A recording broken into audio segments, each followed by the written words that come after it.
Mesdames, messieurs, Ouria Boutelja. C'était facile d'arrêter de la censurer en fait. Ouais, il suffisait d'allumer un micro et de lui donner. Pour nous, ça a toujours été une rencontre qu'on voulait faire parce que quand on a lu ton livre, ça nous a mis une claque chacun. Ouais, ça a été un vrai tournant politique, à un moment où en plus on avait envie de renouveau dans les idées à gauche quand il y a eu le livre. Mais je vais raconter aussi quand est-ce que moi j'ai entendu parler de vous. Mais c'était bien avant de vous rencontrer. Il y a un type qui m'écrit sur Facebook, il est un peu intimidé comme ça. Il me dit voilà, je vous écris pour vous dire qu'il y a 2 mecs, ils parlent de vous en bien. On est vraiment content, on est vraiment heureux. J'espère que vous aussi. J'espère qu'on va faire une belle discussion, qu'on va dire des belles choses.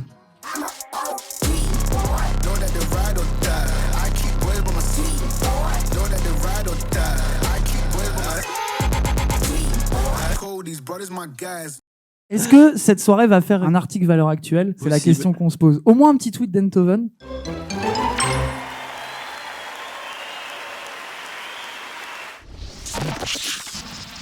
Tu fais partie des gens qui ont pris position clairement pour défendre la NUP aux côtés de Parole d'honneur.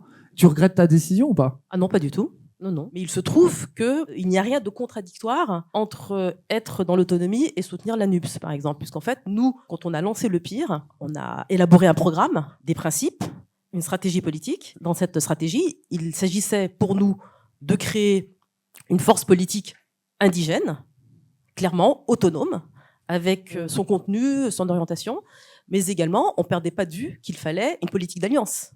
Et l'alliance, on l'a fait avec notre environnement le plus proche, et le plus proche, c'est la gauche au sens le plus large du terme, c'est-à-dire ça peut être la gauche radicale, comme ça peut être la gauche réformiste. Il s'agit effectivement, pour nous, d'envisager dans un avenir à moyen terme ou à long terme, en tout cas d'envisager le pouvoir. Donc voilà, nous on est dans une organisation politique, on assume complètement d'aller et de penser le pouvoir, et de se dire il faut prendre le pouvoir. Donc nous, de notre côté, pendant ces 10 années, ces 15 années, on a créé les conditions pour une organisation politique autonome avec un programme propre, avec des mobilisations propres, avec des conférences qui étaient les nôtres, avec des thématiques et des luttes qui étaient strictement indigènes. Il n'en restait pas moins qu'on n'oubliait pas la question des alliances. Et il nous est arrivé souvent sur le terrain de faire des alliances avec la gauche radicale, en tout cas celle qui était d'accord sur la question des violences policières, du racisme structurel, etc., de l'islamophobie, de l'impérialisme, etc. Donc, on a souvent convergé avec une partie de la gauche, même si c'était une convergence contrainte et conflictuelle. Ça va de soi, d'accord ? Mais en tout cas, nous, c'est ça. Et à chaque fois qu'on a voulu élargir notre influence, et c'est ce qu'on a fait, eh bien, dans notre tête, il fallait devenir des moteurs de l'histoire. Donc, on crée les conditions pour telle marche de la dignité, telle conférence contre l'islamophobie, en se disant, il faut absolument qu'on arrive à avoir la signature des organisations politiques, des associations, etc., etc. C'est ce qu'on réussissait à faire. C'est-à-dire qu'il faut la concevoir de telle manière à ce qu'il n'ait pas le choix que de soutenir cette marche. Quand, au bout de quelques années, l'antiracisme politique, disons, s'étiole, s'affaiblit, voire disparaît, et qu'on est devant cette chose politique qui s'appelle l'AFI, eh bien, nous, on la regarde et on se dit, une partie de nous-mêmes est à l'intérieur, puisqu'on les a transformés. Quand, au bout de plusieurs années, on se rend compte qu'une gauche qui était complètement réfractaire à ses idées, non seulement s'en imprègne, mais revendique aussi de lutter contre l'islamophobie ou contre les violences policières, on se dit qu'une partie d'entre nous est à l'intérieur, c'est-à-dire qu'en fait, on existe à l'intérieur, même si on est à l'extérieur et qu'on revendique de rester à l'extérieur, malgré tout, dialectiquement, on a su faire quelque chose, on a su faire avancer nos idées. Et donc aujourd'hui, quand Mélenchon se présente, qu'il dit la police tue, qu'il soutient les musulmans, qu'il dénonce l'islamophobie, qu'il soutient les quartiers, les cités d'immigration, et qu'il lâche pas l'affaire, alors qu'on est dans un contexte hyper lourd, hyper compliqué, et que lui s'en prend plein la gueule, non, il n'y a aucun regret à soutenir cette mouvance, cette organisation blanche, parce qu'elle l'est. Bien sûr. Mais c'est des blancs transformés. Tout l'objectif du mouvement décolonial, c'est la transformation, effectivement, des blancs.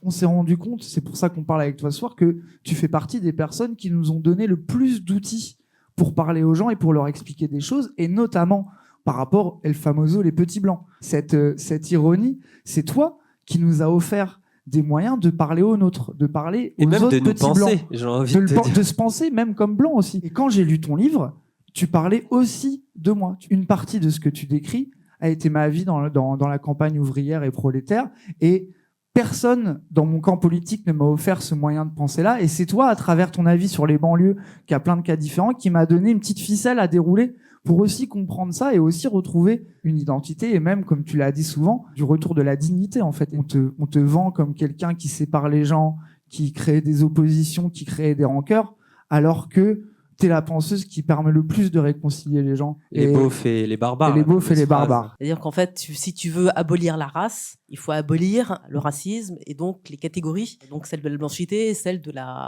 l'indigénat. On est obligé, nous, c'est une obligation politique, théorique, stratégique, de penser la question blanche. Donc c'est pas du tout étonnant qu'on s'en occupe, mais j'ai envie de dire qu'il y a aussi un problème de rapport personnel à l'humanité. Pour ceux qui me lisent, tout le monde sait que j'aime beaucoup Baldwin. Mais par exemple, Baldwin, cette phrase extraordinaire, quand il fait dire à un de ses personnages, il faut les aimer. Il faut les aimer, sinon, en fait, ils vont nous détruire. C'est-à-dire qu'en fait, nous, on doit, malgré tout, on ne doit pas cesser de vous aimer. Ça signifie que je ne veux jamais devenir blanche. Ce que je suis socialement en train de devenir et ce que je suis déjà socialement. Mais si politiquement je peux empêcher, arrêter le processus, je le fais. Et donc c'est ça que je fais moi. Et donc par conséquent, c'est un rapport au blanc que je dois instaurer. Et ce rapport, il peut pas être de l'ordre de ces sentiments tellement bas, tellement mesquins, tellement inutiles que sont la haine, ce genre de choses. Ça c'est des choses. Ceux qui parlent de nous, ils sont fondés par ces sentiments. On sent que eux, ils ont la haine. Mais nous, on est même pas là-dedans. On peut pas être là-dedans. On peut pas être là-dedans. C'est-à-dire qu'en fait, on est obligé d'échapper à tout ça. Vous avez même pas le privilège de la haine. Non.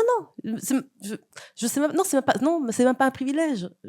Ça me dégoûte. Je veux pas. C'est-à-dire qu'en fait, si je m'intéresse à la question des petits blancs, et je m'y intéresse sincèrement, et le pire, s'y est toujours intéressé, les blancs ou les petits blancs, peu importe, au-delà des mots durs et froids que sont convergence, politique, stratégie, il en va de notre avenir commun, il en va de notre humanité commune, il en va de est-ce que il y a la place pour l'amour révolutionnaire.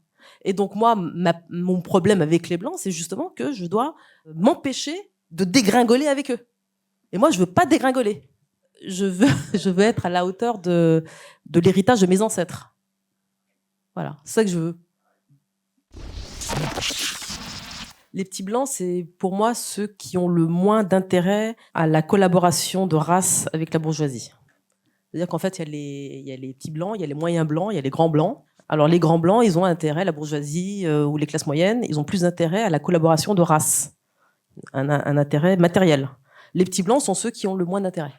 Les plus pauvres, oui, ceux qui sont les plus marginalisés, ceux qui ont le moins intégré à la culture dominante, que les élites ont identifié comme étant des beaufs. Ceux qui ont une culture de beauf. Les beaufs, les fameux. Les fameux beaufs. Et le paradoxe, c'est qu'aujourd'hui, justement, c'est eux qu'on oppose le plus. Tu regardes n'importe quel débat politique, t'as vraiment à chaque fois ce truc de vous comprenez pas, la FI comprend pas, les petits blancs, on n'en fait que pour les quartiers, ouais, de façon quartier populaire et petits blancs sont séparés, etc. On a créé cette confrontation. Et pourquoi on fait ça? Très probablement parce que si les deux s'alliaient, le potentiel révolutionnaire serait énorme. Qui s'appelle Loriot, la révolution. Est-ce que t'es alarmiste par rapport à l'état des petits blancs? Est-ce que tu penses que ce truc de l'amour révolutionnaire, de l'alliance des beaufs et des barbares, on en est proche, on en est loin? Qu'est-ce qu'il faut faire pour la garantir? Est-ce que tu as des préconisations pour nous, deux blancs, Google Translator? Comment on fait pour les ramener avec vous et avec nous, les petits blancs? Je pense que dans le cas des blancs, il faut savoir réenchanter leur monde. C'est-à-dire qu'en fait, il faudra évidemment s'intéresser aux questions économiques et sociales, parce que c'est quand même un b.a.-ba, mais ça va pas suffire. Il faut pouvoir réenchanter leur monde, qui passe par le réenchantement du monde en général, mais le leur en particulier. Ça veut dire qu'en fait, il y a des questions qui ne sont pas strictement matérielles, des questions qui vont être d'ordre spirituel, d'ordre identitaire, d'ordre culturel, d'ordre tout ce qui concerne la tradition, tout ce qui. Mais ça demande une réflexion sur les territoires, sur beaucoup de choses. Ce qu'a dit Ouria, c'est en mode, effectivement, il n'y a plus de discours qui permet de parler aux blancs, il n'y a plus une dignité qui permet de parler aux petits blancs, aux prolos-blancs et tout. Et donc, il faut imaginer qu'est-ce qu'on peut faire pour leur parler, qu'est-ce qu'on peut faire pour réenchanter leur monde. Il n'y a plus de lien de solidarité, il n'y a plus d'utopie, il n'y a plus de symboles, il n'y a plus rien, quoi. c'est une question multidimensionnelle qui nécessite de mettre trop de choses en réflexion, en fait. Pas que l'économique, pas que les salaires, pas que la sécurité sociale. Ça, plus tellement d'autres choses. Retrouver le pouvoir, retrouver sa souveraineté, retrouver une souveraineté qui nous échappe. L'intérêt, c'est de créer tout un contre-discours, toute une contre-culture, tu vois, qui permettrait aux blancs, aux petits blancs d'être fiers, mais en même temps de combattre la modernité occidentale, de combattre le chauvinisme, de combattre le racisme. Donc en fait, il faut construire une dignité blanche qui ne se construit pas sur le rejet des indigènes. En gros, voilà. Qui ne soit pas seulement la fierté de la France. Dans la culture ouvrière, il y avait ça. Les ouvriers, c'était des petits blancs et tout. Ils étaient exploités et tout, mais ils avaient une certaine fierté d'appartenir à une communauté, la communauté ouvrière. Ils avaient des cultures, ils avaient un langage, ils avaient un art, mais ils avaient aussi des solidarités. Ils se constituaient en tant que force, tu vois, en tant que force révolutionnaire capable de changer le monde. Et ils avaient une dignité qui permettait de vivre cette exploitation. Comment favoriser une contre-culture populaire qui ne soit pas discriminante à l'égard des indigènes? En même temps, ça doit redonner une dignité aux blancs, mais en même temps, ça doit être dans un projet révolutionnaire, tu vois. C'est-à-dire qu'en fait, les petits blancs ont été dévastés avant nous, en fait. En fait, nous, même nous, les colonisés, on arrive plus tard dans la déculturation.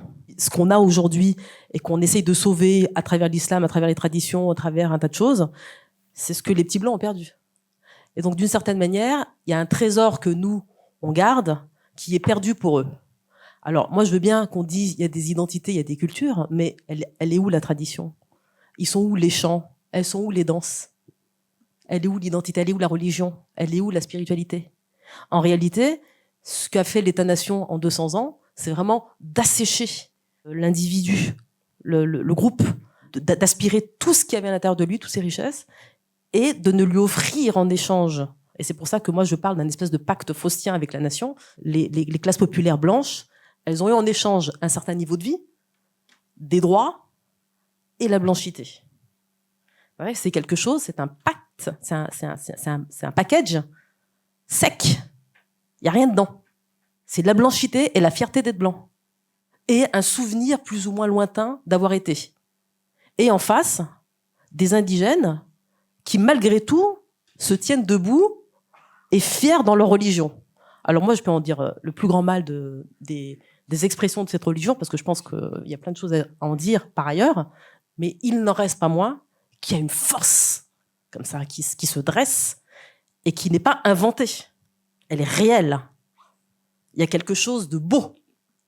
Et non seulement il y a quelque chose de beau, mais en plus, il arrive que dans les quartiers, on se révolte. On fout le feu partout et on s'autorise à brûler des établissements publics, c'est-à-dire qu'en fait, cool, quoi. On fait un peu ce qu'on veut, quoi. On est les maîtres chez nous.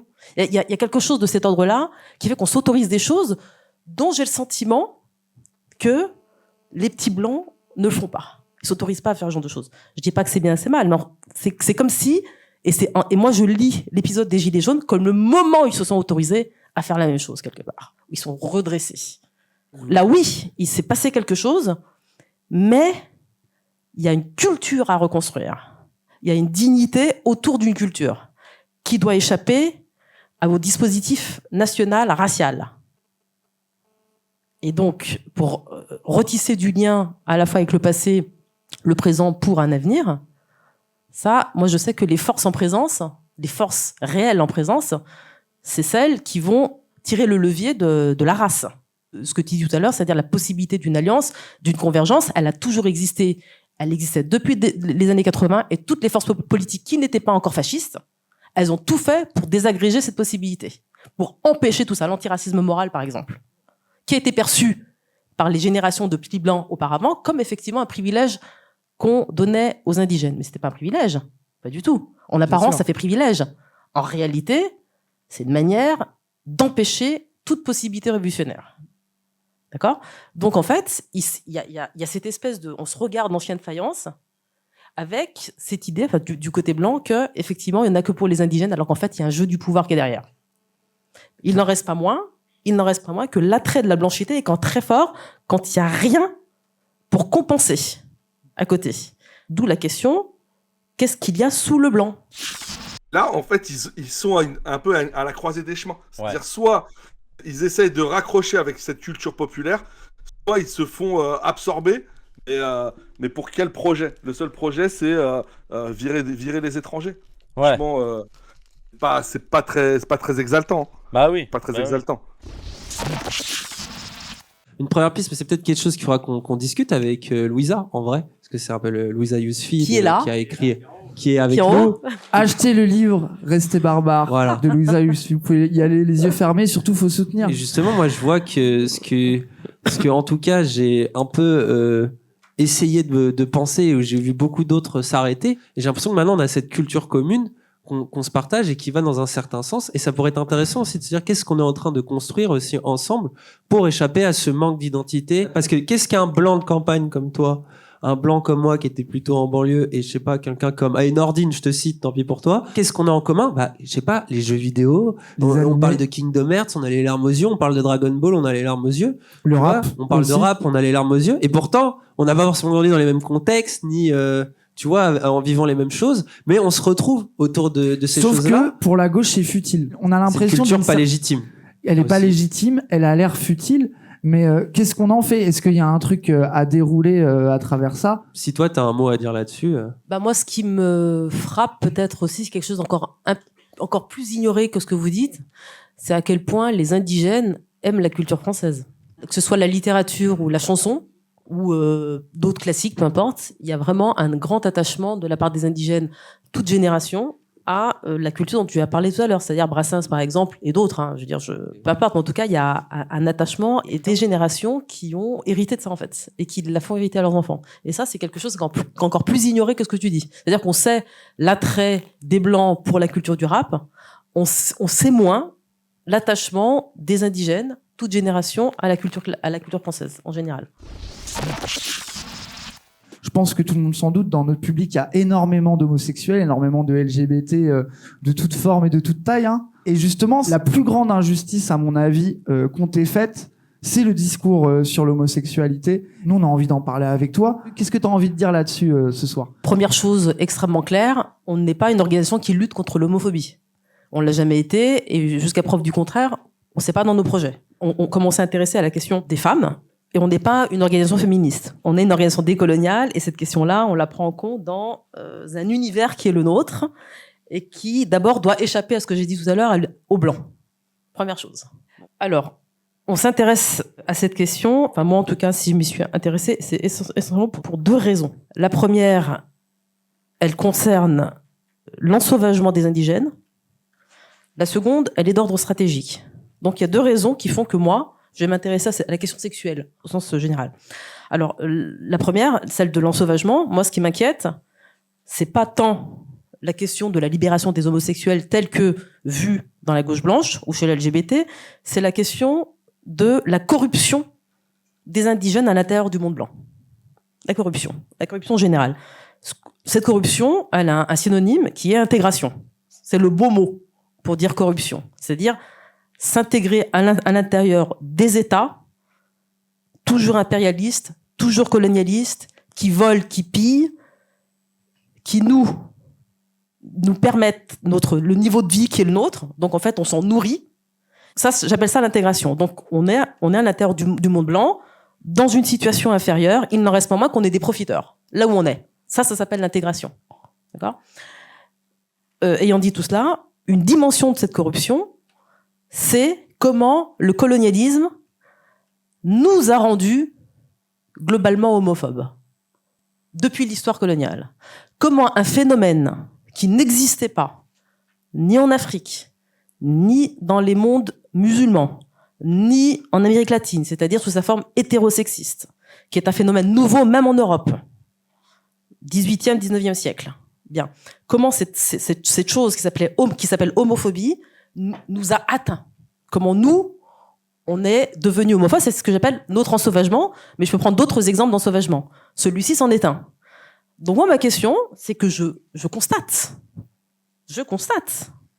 cet ensauvagement. Parce que d'abord, historiquement, les colons sont arrivés chez nous, ont trouvé des mœurs barbares, sexuelles notamment, qui n'étaient pas les leurs, et ils les ont transformées. Et ils ont légiféré. Ils ont imposé des normes hétérosexistes, celles qu'ils avaient apprises eux-mêmes de la construction de leurs propres États-nations. C'est-à-dire qu'en fait, des choses qui venaient de chez eux. Donc en fait, ils viennent et ils nous les imposent. Ça, c'est la longue histoire. Je vais pas m'éterniser là-dessus. C'est très documenté, c'est connu. Il y a plein de sociologues, d'historiens qui ont travaillé sur ces questions-là. Moi, j'y reviens pas. Mais en gros, le monde, les sexualités du monde étaient extrêmement diverses. Extrêmement diverses. Il y avait de toutes sortes. Mais ce qui est sûr, c'est que dans nos mondes précoloniaux, il n'y avait pas ce qu'on appelle la politisation de la sexualité. Ce phénomène n'existait pas, tout simplement parce que les conditions sociopolitiques il n'y avait pas de raison que ça existe, tout simplement. Ça n'existait pas.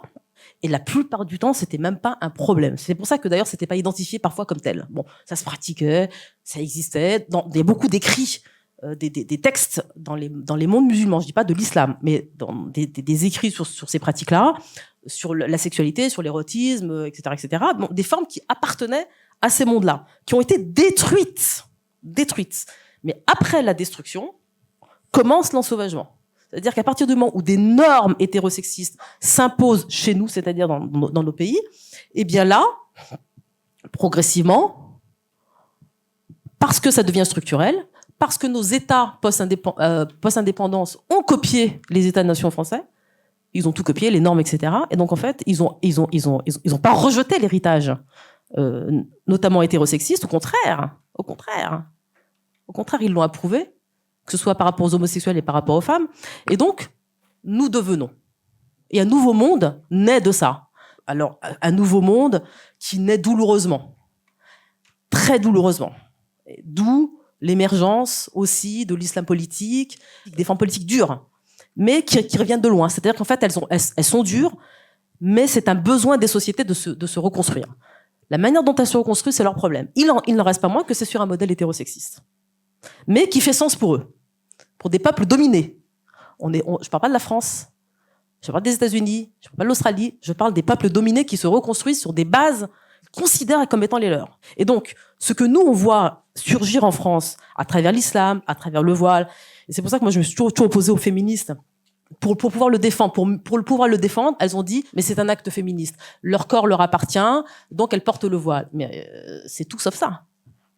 C'est au contraire, ce voile-là, que je défends, c'est un voile qui affirme le genre féminin dans le but de mieux affirmer le genre masculin. C'est-à-dire de réaffirmer les hommes dans leur virilité et dans leur position. C'est un monde qui se reconstruit dans ces termes-là. C'est comme ça. Et je le défends.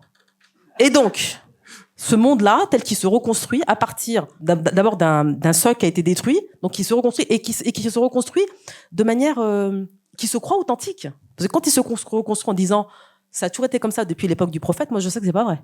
C'est une inauthenticité. C'est une reconstruction qui se fait dans le rapport à l'Occident. Donc, je dis juste que donc les nouveaux rapports sont de type profondément hétérosexiste, mais c'est une résistance dans un environnement qui, lui, attaque ce modèle.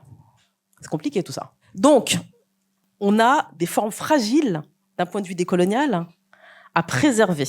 On a des formes fragiles à préserver dans un environnement très hostile. Par conséquent, ce modèle-là, il est pas violemment homophobe. Pas violemment. Il est beaucoup moins homophobe que le sont Civitas et les autres. C'est-à-dire qu'il n'y a pas de politisation de l'homophobie dans les quartiers. De l'homophobie au sens où on va se mobiliser, on va aller militer, on va faire des trucs, etc., etc. Non. Ça reste soft. C'est pas une homophobie très forte. Donc, ces équilibres qui sont fragiles se font dans des contextes où les gens là où ils sont, ont des revendications depuis 30 ou 40 ans. En dehors donc de cette évolution de ce qu'ils sont socialement, ils ont des revendications qui leur sont propres. Les violences policières, l'islamophobie, le logement, toutes les formes de revendications qui consistent à s'intégrer dans la société, à être respectés, etc., etc., etc., qui doivent être la priorité de toute organisation qui lutte dans le sens des conditions, en tout cas pour s'occuper des conditions réelles et concrètes de ces populations-là, c'est-à-dire les nôtres. Eh bien, nous, on surgit, nous, en tant que mouvement décolonial, on surgit en 2005 à un moment où on est en plein dans ces questions-là, d'islamophobie, etc., etc.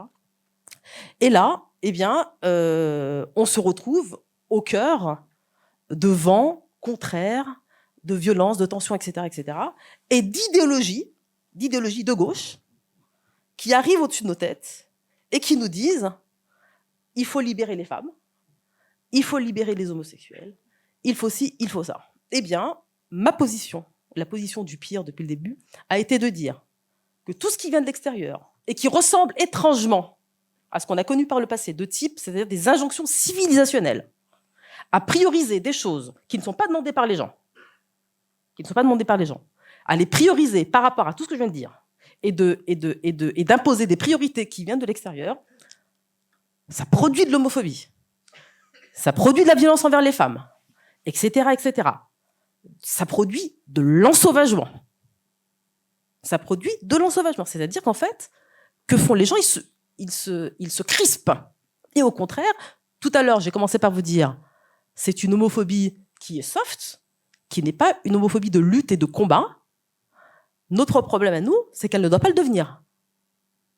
C'est ça. Donc, en fait, là où on est, on mène une lutte, pour ceux qui entendent et qui comprennent, mais qui voient loin, d'anticipation.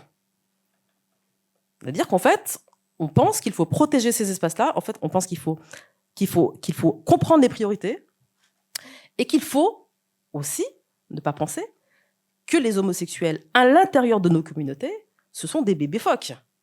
C'est-à-dire des gens qui ne sauraient pas naviguer dans leurs espaces, qui ne sauraient pas leurs priorités, qui ne sauraient pas leur propre agenda, qui ne sauraient pas faire là où ils sont.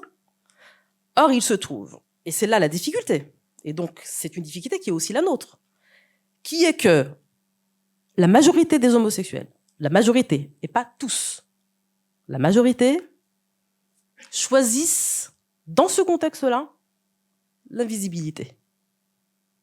Ils choisissent d'être invisibles.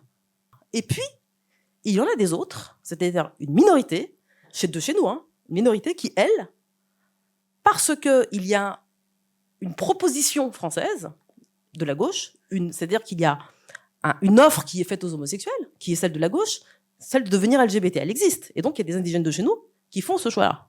Nous avons dit, et moi je l'avais écrit depuis le début, c'est-à-dire depuis le début du scandale, j'ai dit, ces deux possibilités existent et nous, on n'a rien à dire par rapport à ceux qui font ce choix-là. Or, nous, en tant qu'organisation politique, on doit s'intéresser au plus grand nombre. Or, ce que la gauche ne voit pas, ce que le monde blanc ne voit pas, c'est ce qui est invisible. Et c'est ce qui ne veut pas se visibiliser et ce qui ne veut pas se politiser. Et bien ça, pour nous, en tant que mouvement décolonial, si c'est pas nous qui prenons en charge cette question-là, puisqu'il y a une volonté de rester invisible, ça veut dire que ceux qui sont les premiers concernés ne peuvent même pas se rendre visibles pour dire on n'en veut pas de cette politique-là. Donc, c'est une organisation politique de le faire. Et c'est pour ça que nous, on s'en est pris plein la gueule. Parce que nous, dans cette affaire-là, on marche sur un fil. Et oui. On marche sur un fil. Alors, on essaye de pas tomber. Moi, j'estime qu'on a, au sein du pire, tenté de marcher sur ce fil et qu'on n'est jamais tombé. Pour ceux qui veulent bien le voir, on n'est pas tombé. Mais ça rend, en tout cas, évoluer dans un monde aussi complexe. Et encore une fois, je le redis, mon problème à moi, c'est notre ensauvagement. C'est ça mon problème, avant toute chose. Stopper notre ensauvagement, c'est notre priorité. Et j'ai dit tout à l'heure qu'il y avait une deuxième raison qui fait que je me suis intéressée à cette question-là. Et celle-ci, elle est stratégique. Ma question à moi, en tant qu'organisation politique, qui a dit depuis, je vous ai dit tout à l'heure, on pense qu'il faut une alliance stratégique avec la gauche progressiste. Donc ma question à moi, c'est comment faire alliance avec une gauche progressiste pour laquelle ces questions sont non négociables.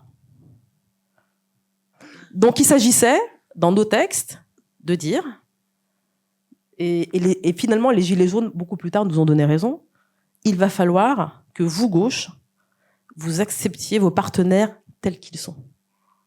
Entendons-nous sur un projet global, anticapitaliste, nécessairement, antilibéral, de répartition des richesses, antiraciste, contre le racisme d'État. Vous êtes d'accord avec ça? Ok, tac, tac, tac, tac, tac. Sur le reste, tout ce qui concerne le volet progressiste, qui est le plus sensible. Celui-ci, vous nous le laissez. vous occupez pas de nous et vous cherchez pas à nous civiliser. Nous, on s'occupe des nôtres. Et nous, ce qui nous importe, et c'est ça qui est important, et évidemment, ça n'a pas été vu, c'est qu'à l'époque de la démarche pour le mariage pour tous, du point de vue du projet que j'ai exprimé depuis tout à l'heure, ces marches-là ne nous concernent pas. Ça ne nous concerne pas. C'est la gauche et la droite, c'est les blancs entre eux. Attention, je dis c'est les blancs entre eux, je n'ignore pas qu'il y a des indigènes là-dedans, de part et d'autre. C'est pas la question. Je parle que la logique générale.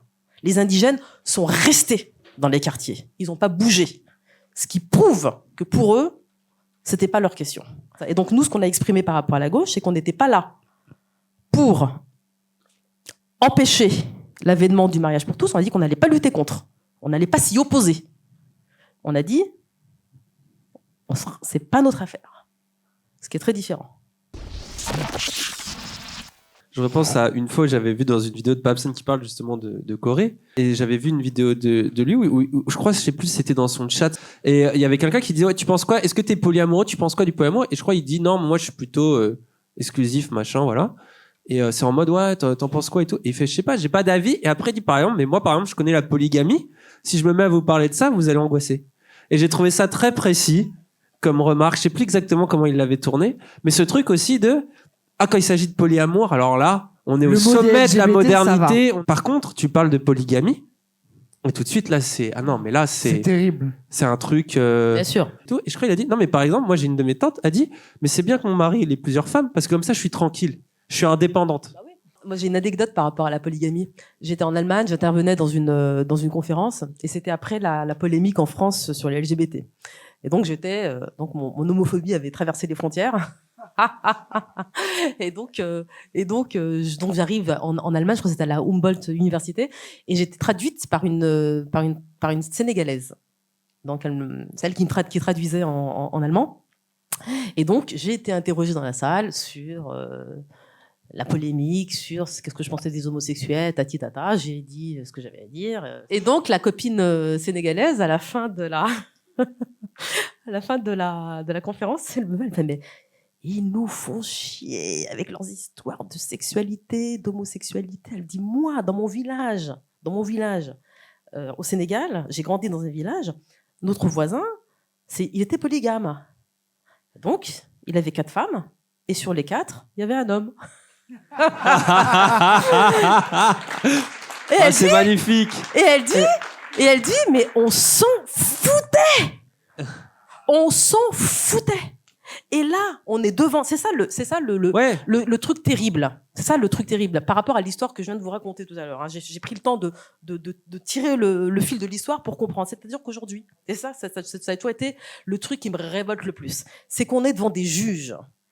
C'est-à-dire des gens qui sont héritiers d'une histoire, qui nous ont fait à leur image, et ils nous reprochent d'être ce que eux ils sont. Ouais. En fait, c'est systématiquement comme ça. Et cette fille-là, quand elle m'a dit ça, mais je me suis dit, mais c'est extraordinaire cet exemple-là. Extraordinaire de ce que nous avons été. Extraordinaire par rapport à ce qu'on a perdu. Ouais. On a perdu. Et aujourd'hui, le rêve, ça c'est un truc très important, le rêve des queers, de la fluidité, du dépassement du genre, tous ces trucs-là qui nous sont proposés ici comme étant un projet du futur, mais c'est notre passé, ça. Ouais, et notamment... Ils n'ont rien inventé. Toujours rien inventé, toujours en retard sur l'histoire. Toujours rien. C'est-à-dire qu'en fait, on a été tout ça. On a été toute l'Amérique latine, c'était comme ça. Avant la grande rencontre avec Christophe Colomb. Ah. C'était comme ça. Le Sénégal, c'était comme ça. Aujourd'hui, au Sénégal, on persécute les homosexuels. Avant la rencontre coloniale, il n'y a jamais eu, dans tous les pays musulmans, la moindre fatwa contre des homosexuels. La moindre fatwa. C'était pas un enjeu. C'est-à-dire qu'en fait, le rêve queer, ce qui nous est présenté comme un rêve queer, c'était le passé de l'humanité. C'est pas du tout une invention des modernes blancs de maintenant. C'était le passé. Et aujourd'hui, on est dans une situation où à chaque fois, c'est nous qui sommes sur le banc des accusés, comme cette fois quand j'étais devant des Allemands, et qui sont là. Moi, je suis là, il y a la Sénégalaise, on est en gros les victimes de l'histoire, on est là devant eux, et ça continue. Vous êtes coupables. Vous êtes coupables. montrez-nous que vous êtes pour le mariage LGBT, montrez-nous que vous êtes ci, que vous êtes ça. Mais nous, on était. Et aujourd'hui, on n'est plus vraiment. Le paradoxe dans tout ça, c'est que tu vois, tout ce que tu as écrit dans ton livre et tout ce que tu disais là, etc. Mais là où ce qui m'a surpris, ça m'a permis de penser des choses sur l'homosexualité. Moi, ça a fait écho à ce que je ressentais.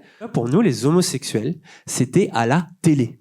Pourtant, on savait que, apparemment, bidule et bidule, une fois, il y a eu... ils sont sucés, quoi. Ça en parle pas, quoi. Mais vas-y, c'est des rumeurs, tu sais pas trop si ça charrie. Enfin, et puis tu veux pas trop te poser la question.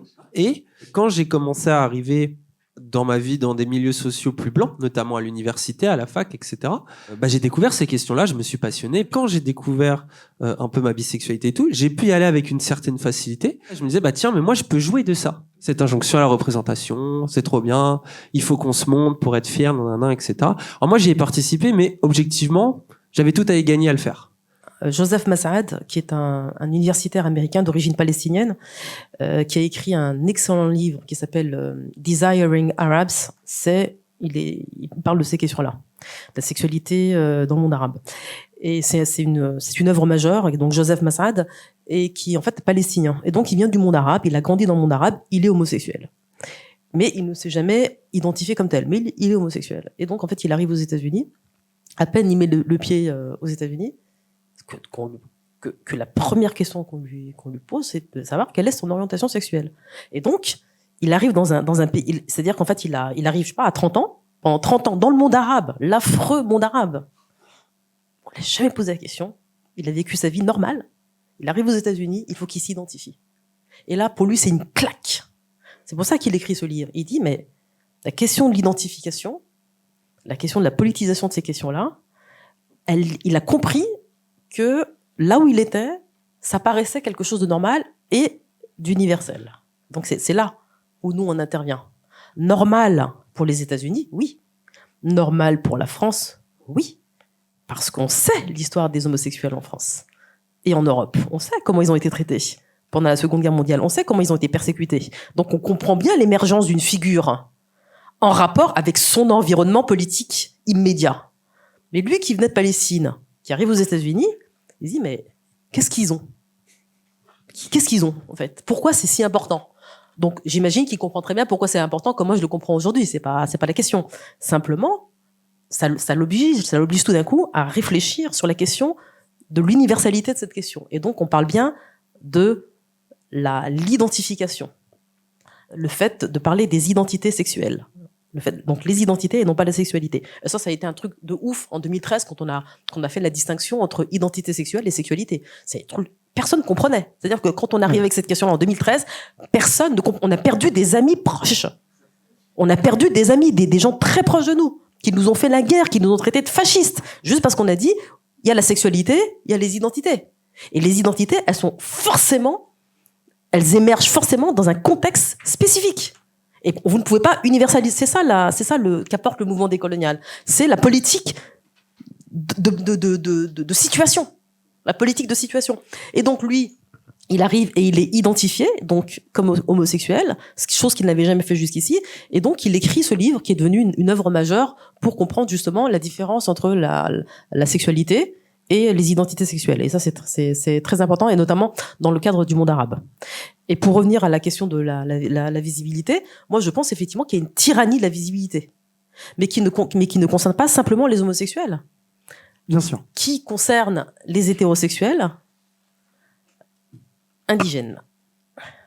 Parce que nous, on a une expérience en tant qu'indigènes, maghrébins, et je ne parle pas des indigènes en général, parce que je ne sais pas du tout si en Afrique noire c'est pareil, mais en tout cas en ce qui concerne les maghrébins, quand nos parents arrivent dans les années 60-70, ils arrivent avec leur culture, ok. Nous, on grandit ici, et pour nous, dans notre culture, comme on a été éduqués, la relation homme-femme n'est pas visibilisée. L'amour entre un homme et une femme n'est pas rendu public. On n'en parle pas, et on ne s'embrasse pas en public. Et donc cette question, par exemple, du baiser public, chez nous, c'est une question. Et en fait, ce qui semble être une question d'homosexuel est aussi une question qui concerne dans d'autres sphères la question des hétéros. Je dis n'importe quoi, mais nous par exemple on fait des mariages, on va à la mairie, etc. Et le moment où il y a le maghrébin, toujours entre maghrébins, le moment où il dit embrasser la mariée, on retient notre souffle dans toute la salle. Tout le monde retient son souffle parce que c'est la chose qu'on veut pas on craint un intégré. On croit que quelqu'un, l'homme ou la femme, c'est des intégrés. Ils sont en train de s'intégrer dans la blanchité. Et donc, c'est bien de s'embrasser, faire genre comme les blancs et tout ça. Et nous, moi, c'est un truc, j'ai dit, je suis là, j'espère qu'ils vont pas le faire, quoi. Pour moi, c'est presque une image pornographique parce qu'on a été élevé comme ça. On a été élevé. Donc, ce que je veux dire, c'est que moi, par exemple, voilà, et c'est là le malentendu qu'il y a avec les progressistes. C'est-à-dire que ce que je suis en train de dire, ça fait genre réac. Ça fait genre réac. Et moi, je sais que c'est pas réac, non seulement c'est pas réac, que je tiens à ce que ça reste comme ça, mais parce que je suis dans la résistance culturelle. Mais au sens où on a déjà tellement perdu que même des trucs symboliques comme ça, qui sont un peu minables, je veux dire, c'est rien du tout, un baiser, c'est rien du tout. Mais même ça, devant les darons, devant les vieux, etc., ceux qui font ça, mais moi, je les méprise. C'est-à-dire que tu as fait ça devant les vieux. Ça, c'est quelque chose qui nous dérange. Mais le fait qu'on est dérangé, ça prouve qu'il y a encore quelque chose qui vit en nous et qui veut pas s'intégrer complètement. Ça serait resté barbare. C'est resté barbare. Non, mais c'est resté barbare. Mais ça, c'est pas compréhensible. Mais nous, on veut rester barbare. Je veux dire, ça nous intéresse pas, nous, les gens qui s'embrassent toute la... Même, bon, moi, c'est un truc, je comprends pas. De toute façon... Il y a des gens qui s'inquiètent que le communisme, ça soit trop blanc pour que les indigènes s'en réclament. L'idée du communisme est très belle. Mais tel qu'il s'est incarné, il a été très très blanc. Ah, ça c'est sûr. Et donc, historiquement et jusqu'à maintenant, Roussel, je trouve qu'il représente bien. On peut s'interroger quand même sur une défaillance intellectuelle, je ne sais pas comment appeler ça, de la part de cette gauche et notamment des communistes, qui n'est pas su voir dans l'attaque faite au communautarisme, une attaque qui est faite au communisme. C'est-à-dire qu'en fait, le fait qu'on attaque le communautarisme qui est fondé sur le mot commun, et donc jusqu'à maintenant, c'est quelque chose que j'arrive pas à comprendre. J'arrive pas à comprendre qu'en fait, tout était là. En fait, dans le communautarisme, ce que j'ai dit depuis tout à l'heure, c'est-à-dire la préservation du commun, c'est qui est une grande idée communiste, et qui est chez nous, et qui est chez les musulmans, eh bien, que la gauche française ait participé à casser cette forme de commun, là, franchement, la gauche blanche, c'est le divan direct. C'est le divan. C'est-à-dire qu'il y a quelque chose qui est incompréhensible. J'ai été très marqué par ton intervention sur le petit peuple blanc là, qui a fait le tour de YouTube et tout. Et je me pose la question, qu'est-ce que tu penses dans ce cadre-là de Ruffin, qui, dans une circonscription qui votait massivement FN, a été en capacité de retourner un vote qui était à droite, extrême droite, vers la gauche. Alors Ruffin, il est très critiqué chez les antiracistes, de chez nous, enfin pas nous, mais dans le monde antiraciste, très critiqué. Moi, je respecte ce qu'il a fait parce qu'en fait, il y a soit effectivement les blancs en question, les petits blancs en question, on les laisse dériver vers l'extrême droite, on n'en fait rien et on se lamente. Soit on a un discours pourri, qui est celui de Ruffin, en partie, pourri sur le racisme, mais dont le résultat est d'avoir quand même su capter cet électorat et l'amener dans le giron d'une gauche anti-islamophobe. Donc ça, ce travail-là, il faut le respecter en fait. Je veux dire, on ne peut pas lui rentrer dedans et lui dire ton discours il est pourri et se contenter de dire ça. C'est-à-dire on ne va pas le détruire. Et moi, j'ai pas le sentiment en le lisant qu'il souhaite se confronter directement à la ligne Mélenchon. Je pense qu'il veut la nuancer. Je pense qu'il essaye de montrer les angles morts. Je pense qu'il le fait mal parce que je crois qu'il mésestime la question raciale. Je pense qu'il mésestime les affects blancs racistes. Je pense qu'il mésestime tout ça, mais il a quand même fait le taf de ne pas laisser ce petit peuple dériver vers l'extrême droite. Ce qui compte, c'est le concret, ce qu'il a fait. Et le résultat est bon. Et je pense que sur le long terme, il doit lui-même se réformer intellectuellement, politiquement, mieux comprendre ce que nous on dit sur la race, sur l'intérêt d'être blanc, l'intérêt. Et aussi, il y a une chose alors là, c'est complètement en dehors de ses radars, c'est l'impérialisme. Complètement en dehors de ses radars. C'est-à-dire que, en quoi nous tous ici, et les petits blancs en question, peu importe, nous tous, à quel que soit le niveau où on est, on bénéficie de l'impérialisme. Je veux dire, cette question, c'est complètement un angle mort. Est-ce que dans le complotisme, il n'y a pas une recherche du coup d'identité et un début de solution, mais qui au final part mal parce que elle est pas mal instrumentalisée par l'extrême droite. Alors moi, je suis pas sûre que ce soit une quête d'identité, mais je pense que c'est plus une quête d'identité politique. Pas d'identité en tant que blanc. Je pense que c'est plutôt une quête d'identité d'ordre politique.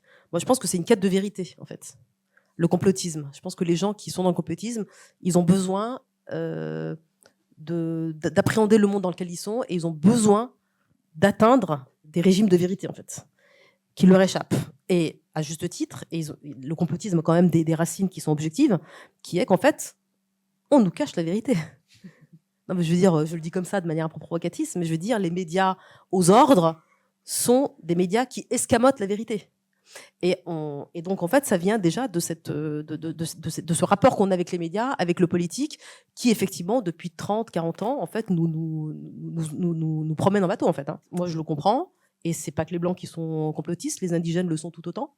D'où le succès d'Alain Soral, par exemple. Mais là, c'est important de comprendre la mécanique, de savoir pourquoi ils sont intéressés par des réponses faciles aussi. Parce que des propositions qui sont faites à l'extrême gauche ou des propositions qui sont faites dans le mouvement décolonial sont des propositions qui sont complexes, qu'on ne peut pas appréhender comme ça. C'est difficile pour nous de faire les démagos sur les questions telles qu'on les a expliquées depuis tout à l'heure. C'est très difficile. Donc, on a une difficulté à rendre simple et accessible des questions complexes. Moi, je pense que c'est un vrai problème, mais en face, il faut repolitiser. Il faut une repolitisation massive, et des Blancs et des indigènes. Tout à fait, ça a émergé notamment via Internet, parce qu'Internet, c'est beaucoup de désinformation et tout, etc. Mais c'est aussi beaucoup de bonnes informations, de bonnes vidéos de vulgarisation, de contenus qui ont été créés spontanément.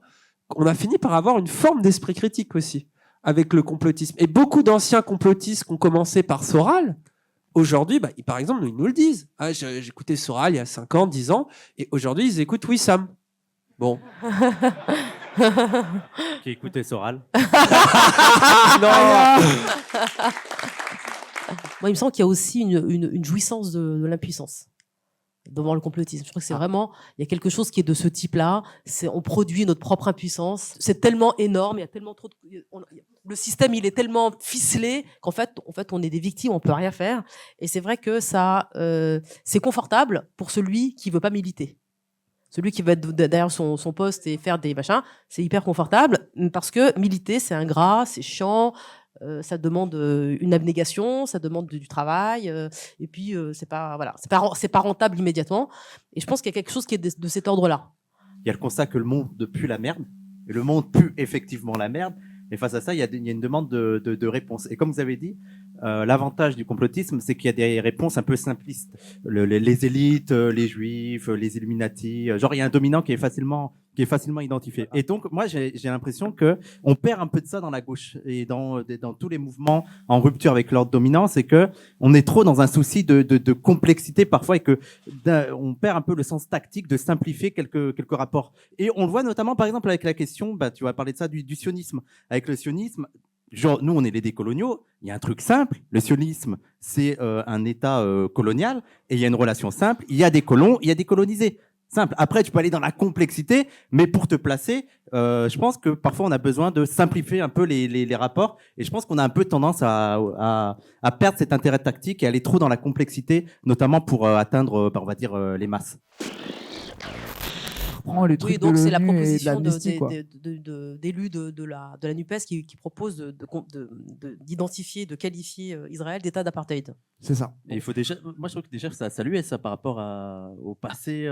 Mais alors c'est les communistes. Alors les communistes ont toujours été pro-palestiniens, faut le reconnaître. t'as Alors raison. ils sont pro-palestiniens à Bien la le manière micro, un des peu plus communistes proche, blancs. ouais, pardon. Oui, FPLP, Voilà. les Ils sont très organisations de gauche palestiniennes. voilà. Et puis je crois que c'est surtout 67 et pas 48. C'est-à-dire qu'on remet pas en cause l'État d'Israël en tant que tel, simplement ses excès, en fait. Voilà.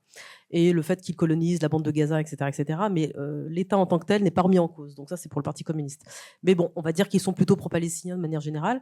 Et là, effectivement, c'est un acte dans le contexte qui est plutôt courageux, qui est bien que État d'apartheid pour Israël, je veux dire, le monde entier le dit, je veux dire. C'est ça que pourquoi. Le monde entier, je veux dire, où est le scandale? Il y a pas de scandale, mais il y a un scandale quand même, voilà. C'est ça. Aujourd'hui, même ça, ce soutien de principe est remis en cause. Quelle est la raison de tu vois, je sais pas, ce backlash, je sais pas comment dire, quoi, cette situation qui rend tout impossible, quoi. Oui, il y a un recul. D'abord, il y a les capitulations historiques de la capitulation historique de la gauche depuis les années 80. Bon, bah, ça, c'est de recul en recul, de renonciation en renonciation, de trahison en trahison. Ben, la réaction a avancé, le parti de la colonisation a avancé, l'impérialisme a avancé. Bon, ça, c'est une question de rapport de force. C'est le rapport de force qui fait qu'aujourd'hui, on a peur d'être pro-palestinien. Donc, la gauche, elle est à cette image-là. Et elle n'est que timidement pro-palestinienne. Je veux dire, là, C'est on ça. est dans des trucs. Je veux dire, Israël, apartheid, c'est vraiment le b.a.-ba, quoi. C'est rien du tout, quoi. Comme on l'a vu sur l'antisémitisme, sur si on soutient la Palestine, si on a une position antisioniste, on est forcément antisémite. En fait, ce qui est étonnant, c'est que c'est les mêmes qui nous critiquent et qui nous attaquent, comme quoi on ferait l'amalgame entre judaïsme et sionisme. On critiquerait le sionisme, mais parce qu'on est antisémite. Mais eux-mêmes, en fait, sont en train d'entretenir cet amalgame. C'est très dangereux. C'est eux-mêmes qui font le lien entre le sionisme et le judaïsme. Alors même que on voit, en fait, quand on étudie un peu l'histoire du sionisme, c'est qu'il y a même des sionistes qui sont antisémites. Je veux dire, aux États-Unis, il y a une grande partie de l'extrême droite, très catholique, je sais pas, évangélistes et tout, qui sont totalement sionistes. Ils jouent sur ça parce que dans la gauche, il y a une crainte absolue, c'est d'être traité d'antisémite. Et c'est intéressant de voir ça, ce parallèle avec l'islamophobie. L'islamophobie, à la rigueur, ouais, d'accord. Par contre, alors là, antisémite, jamais. Tranquille, En pas fait, le il temps. joue beaucoup sur ça, sur cette culpabilisation. Et en fait, il y a toute une question à poser. Ça invite à repenser la question de l'antisémitisme, de la relation avec les Juifs en Europe, de l'histoire des Juifs en Europe et tout. Et il y a tout ça qui habite encore à la gauche et qui est encore hanté par ça. Oui, et c'est pour ça que pour nous, ça a été encore une question sismique qui fait trembler, qui fait des tremblements de terre. C'est-à-dire, la question de l'homosexualité, donc c'est une question qui déstabilise. La question des Juifs, c'est une question qui déstabilise. Et à chaque fois, nous, on a dû traiter ces questions de fond en comble. C'est-à-dire qu'en fait, on a pris la question juive, on l'a mise au milieu de la table, on a décidé de la traiter. Mais de la traiter d'un point de vue décolonial. Mais parce qu'en fait, il faut comprendre une chose, c'est que cette manière d'avoir peur d'être traité d'antisémite et de faire en sorte que le mot juif soit un mot brûlant, ça nous emprisonne tous et ça nous empêche de penser. Et nous, toujours pareil, dans un souci, je reviens à ma phrase du début, vous échappez autant que possible. Dans un souci de vous échapper autant que possible, il a fallu traiter la question juive pour s'en débarrasser, pour qu'elle cesse d'être un problème de l'impensé. C'est-à-dire qu'en fait, on ne veut pas la penser parce qu'en fait, on ne veut pas faire de politique. On veut nous empêcher d'aller sur le terrain politique et de transformer les choses, notamment concernant la question juive, notamment concernant le fait que les Juifs ne sont pas des Blancs dans l'État-nation français, et de le rendre visible. Mais tant qu'on ne le rend pas visible, tant que le mouvement décolonial ne rendait pas visible cette affaire, les Blancs entre eux, oulala. Voilà. Donc en fait, les Juifs, pour moi, c'est une catégorie comme celle des beurs des années 80, c'est-à-dire qu'en fait, c'était les catégories que le monde blanc, chrétien et bien intentionné protégeait. Alors on protégeait les beurs qui n'étaient pas tous racistes, on protège et on protège les Juifs, mais simplement, quand on fait ça, on les empêche d'être des sujets politiques. Or, les Juifs sont des sujets politiques en France. Ne serait-ce que parce que les États-nations européens tels qu'ils se sont constitués les empêchent de devenir des Blancs, ce qui est fondamentalement une bonne chose. Fondamentalement. Ce qui est fondamentalement une bonne chose. Moi, je suis contente qu'on m'empêche de devenir blanche. Simplement, si c'était que ça serait bien. Simplement, on me fait l'injonction de l'être en même temps. C'est-à-dire qu'on me fait l'injonction de l'être sans jamais le devenir. Donc, c'est cette espèce d'entre-deux qui fait que je ne suis personne. Mais pour les Juifs, c'est pareil, en fait. C'est pareil. C'est une catégorie raciale. Simplement placée ailleurs dans l'échelle sociale, mais en dessous des Blancs. En dessous des Blancs. Et tant qu'on politise pas cette question, elle reste mystérieuse et surtout, elle fait qu'on ne peut plus penser l'État-nation, en fait. Elle nous empêche de penser l'État-nation et le dépassement de l'État-nation. On a aliéné le sort des Juifs du monde à Israël. Et ça aussi, c'est de l'antisémitisme, par exemple. Mais nous, c'est ce qu'on dit.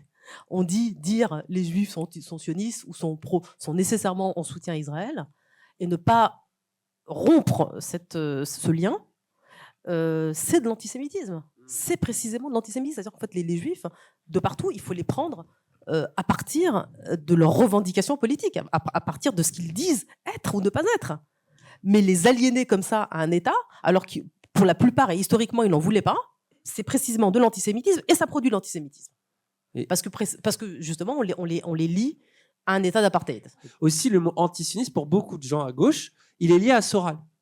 Et il est lié à l'extrême droite. Et ça, d'ailleurs, c'est parce que c'est du coup, tu sais, toi, j'ai vu, tu as eu un débat avec quelqu'un qui disait du coup, faut arrêter d'utiliser le mot parce que l'extrême droite l'utilise. Alors, ça c'est. Alors, si on faisait ça avec tout, ça fait un moment qu'on n'utiliserait plus aucun mot.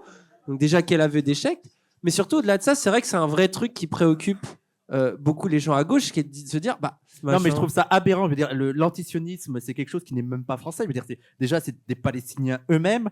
Et maintenant, c'est devenu une lutte internationale. Et c'est une lutte qui dure depuis, maintenant, je pense, 100 ans. Ouais, quasiment. Donc, et de dire qu'on peut plus utiliser le terme antisioniste parce que en France, pendant quelques années, celui qui a voulu incarner l'antisionisme, c'est Soral. Ce même Soral que le pire n'a pas hésité à critiquer, à condamner, à attaquer. Je veux dire, nous, on était franco contre lui. Hein. Ouais. Mais alors, dire qu'on peut plus utiliser le terme antisioniste pour ça, je veux dire déjà, c'est ethnocentré de ouf. C'est résumer l'antisionisme à l'antisionisme en France. Et c'est surtout, en fait, pour moi, c'est surtout la bonne excuse. J'ai l'impression que certains, ils sont presque contents que Soral se soit revendiqué de l'antisionisme pour pouvoir cancel l'antisionisme, pour pouvoir résumer l'antisionisme à Soral. Et il suffit de lire, en fait, je veux dire, il y a plein de travaux autour de ça et on voit que c'est vraiment beaucoup plus large que simplement Soral. Il y a vraiment toute une histoire. Il y a l'histoire des Juifs antisionistes qui a précédé tout le monde, parce qu'en fait, ils ont été les premiers à s'opposer au sionisme. Donc il y a une grande histoire politique de l'antisionisme chez les Juifs. C'est le but de l'extrême droite que de s'accaparer des sujets et de faire comme si ces sujets-là lui appartenaient. Il y a des choses qui deviennent réservées à la droite. L'humour trash, la vulgarité, pourquoi ? Le sport, pourquoi ? L'antisionisme, pourquoi ? Non mais c'est vrai, il y a où la France aimer la France, pourquoi ? Alors c'est en plus quand t'aimes la France, au final tu veux tout retirer dedans, Paris est une poubelle, tout est nul, le rap français c'est, enfin ça va quoi. Qu'est-ce que t'aimes en France ? Rien. Barre-toi, casse-toi, va au Texas. Là. Voilà, réimmigration prioritaire, barrez-vous. Et en fait c'est toujours une défaite que de dire l'extrême droite nous a volé quelque chose, c'est fini. Alors que très précisément le but d'Alain Soral a été de créer de la confusion. On a fait un réact sur la Pride des banlieues. Et d'ailleurs, Raz, il était là au début quand on commençait à en parler et tout. Et donc, justement, je savais pas j'ai pas eu l'occasion d'entendre un peu votre avis, ce que vous pensiez. Moi, c'est résumé. Ça, je le tiens de Cassandre. C'est stop à la Pride des banlieues, Pride dans le 16e arrondissement. Voilà ma vraie réponse. Moi, j'ai l'impression que c'est toujours vouloir créer quelque chose qui n'a pas de sens de force, un peu. Comme si, tu vois, on voulait, encore une fois, faire rentrer presque un mode d'expression et de combat qui correspond pas forcément, mais en même temps, est-ce que c'est si grave ? On s'en fout, non ? Il peut y avoir des gauchistes en banlieue aussi. Ils ont le droit au gauchisme, non ? Un petit peu. En fait, c'est toujours le même truc, c'est de faire l'illusion, de montrer patte blanche et puis c'est tout quoi. Ça y est, on a fait une Pride en banlieue. Vous avez vu, en plus, ce que j'aime bien, c'est que vous avez vu, ça s'est bien passé. Hein. C'est-à-dire que même eux, ils étaient pas rassurés. Hein. C'est heureusement, il n'y a pas eu d'agression et tout. Et je me dis, mais vous imaginez qu'en fait, on est des sauvages à quel point en fait. Même si nous, on nie pas qu'il y ait de l'homophobie dans les banlieues, vous pensez que un arabe, un noir, il va voir un homo, faut qu'il lui casse la gueule. Genre automatiquement. Il saute à la gorge direct. C'est plus fort que lui. Et donc ils sont étonnés, ça s'est bien passé. Mais oui, mais même ils y croient pas. Ils étaient là, ça va passer, on va continuer la vie quoi, voilà. Ce qui va nous sauver, est-ce que ça serait pas la crise écologique ? Moi, je sais pas si vous. Moi, j'aime pas parler d'écologie, ça me fatigue, donc vous démardez. Moi, j'ai envie d'être un troll horrible, hein. Mais est-ce que justement toutes les questions que les blancs veulent pas se poser sur l'impérialisme et tout, c'est impressionnant que ça passe par l'écologie, quoi.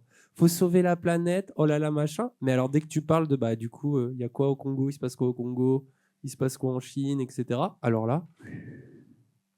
Là, la question, c'était de toute façon, on va pas avoir le choix et on va se retrouver tous dans cette sauce. Le résumé, c'était ça, en gros. Ouais. Pour ressortir du troll un peu, il y a une certaine réalité, mais qu'est-ce qu'on en fait ? J'ai plutôt l'impression qu'on a tendance, au contraire, à voir avec qui on va faire des liens. Et j'ai l'impression que de plus en plus en Europe, on est en train d'ériger des murs pour éviter de faire venir le milliard de réfugiés climatiques qui va arriver à l'avenir. Donc moi, j'ai plutôt l'impression là qu'on a tendance petit à petit à préparer les esprits, à préparer les politiques, à préparer une forme d'hégémonie qui justifiera le fait de rejeter tous ces réfugiés climatiques. Surtout qu'il faut savoir, c'est l'autre truc, quoi. C'est ça. C'est l'injustice terrible, c'est que c'est les pays du Sud qui sont les moins pollueurs, qui sont les plus victimes, qui meurent déjà, parce que la catastrophe climatique, elle existe déjà dans plein de sociétés. C'est vraiment dramatique. Ah ouais. Et donc j'ai vraiment l'impression qu'on est en train de préparer ça idéologiquement, à se dire nous on va s'emmurer en Europe parce que ça va être à peu près vivable en Europe, tout dans le Nord et tout, et on va essayer de rejeter les autres, et on va essayer de justifier ça. Moi il y a un lien aussi que j'aimerais faire, c'est par exemple aux États-Unis on voit que sur toutes les théories de la race, on a l'impression que tous les discours autour de la race biologique c'est terminé. Et en fait non. Et même il y a même un retour de la justification de la hiérarchie des races biologiques. Et aux États-Unis, dans le monde académique, c'est un vrai débat. Là, je ne vous parle pas seulement dans le monde de l'extrême droite. Dans le monde académique, il y a actuellement des débats pour savoir est-ce que les races biologiques existent ou pas. Et il y a des grands scientifiques, renommés et tout, qui vont vous dire que oui, les races biologiques existent. Et donc, pour moi, c'est important de prendre ça en compte parce que, en fait, on oublie, nous, on n'est pas des zététiciens. On sait que la science et la manière de faire de la science, elle n'est pas neutre. Elle est influencée par le contexte politique. Et moi, j'ai peur que de plus en plus, ce monde académique scientifique soit de plus en plus poussé à faire réexister cette existence des races biologiques pour justifier de plus en plus des politiques. Et je pense qu'on se rend pas compte comment les choses peuvent tourner très très vite. C'est ça. C'est qu'il y a deux timelines, quoi. Il y a la timeline que tu dis où ça réunit les gens pour se battre et survivre. Et il y a une timeline où c'est encore une occasion de rejeter les autres, quoi. Mais en plus, ils vont se réunir et se battre. Le Nord va se réunir et se battre pour virer on va se réunir avec qui? Voilà, c'est ça. Parce que là, la question actuelle, c'est déjà des questions, intenses, profondes et tout. Quand tu vois déjà comment ça suscite des angoisses dans les gens, alors qu'il ne s'est presque encore rien passé. Techniquement, par rapport à ce qui va se passer dans 10 ans en termes de mouvement migratoire, il y a quasiment rien qui se passe sur la planète là. Rien qui bouge, tu vois. Et pour l'instant, il reste dans les pays du Sud. Ça. Beaucoup de migrants, c'est dans les pays du Sud qui vont. Et on peut s'inquiéter. Et c'est là qu'une idée comme la préférence nationale, qui sonne quand même, heureusement, pour beaucoup de Français, comme une idée saugrenue, absurde, va peut-être devenir un peu plus concrète, réelle, quand ils vont voir des gens débarquer et se dire « Ah !» Et puis bon, il fait de plus en plus chaud. Et tu sais, les conséquences, les gens commencent à réellement les sentir avec les canicules, avec les sécheresses, avec les incendies. Les gens commencent à voir que c'est réel. Et du coup, il y a vraiment, moi je trouve, une vraie inquiétude à avoir de se dire, est-ce que justement on ne va pas basculer dans un nouveau fascisme lié à ces questions-là, et notamment quand on voit les politiques autoritaires mises en place depuis un moment, et c'est peut-être ce à quoi on nous prépare. Et c'est là où il va falloir rester fort et être de gauche. Et être des traîtres. Et à y répondre, comme tu disais, c'est que la réponse possible, c'est ce que tu disais en fait. C'est plutôt que de se séparer à cause de ça, se réunir grâce à ça. Mais bon, c'est pas évident, quoi. On parlait au début de toi qui a quand même été cancel, voilà, on va le dire comme ça. Et nous aussi, c'est quelque chose qui nous a unis. Là, clairement, on va pas se mentir, c'est... Vous voyez, les punis du fond de la classe, ils s'unissent et voilà, ils finissent par faire quelque chose. Et puis comme au final, on travaillait mieux que les bons élèves, on se retrouve à faire des trucs. Mais il y a la notion là, de pureté militante. C'est une notion qui a pas mal matrixé la gauche, parce qu'on le disait tout à l'heure, c'est difficile de se fier aujourd'hui sur Internet.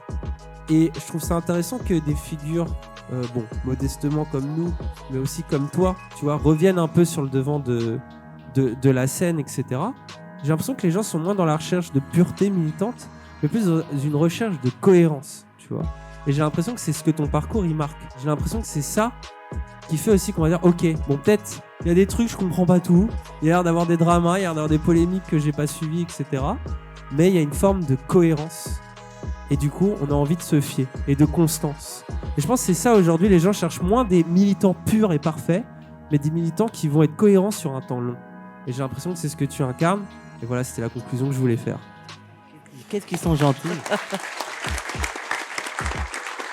Merci pour cette conversation. Merci à vous tous d'avoir été là. Je pense que voilà, ça serait bien que ça puisse se reproduire, qu'on puisse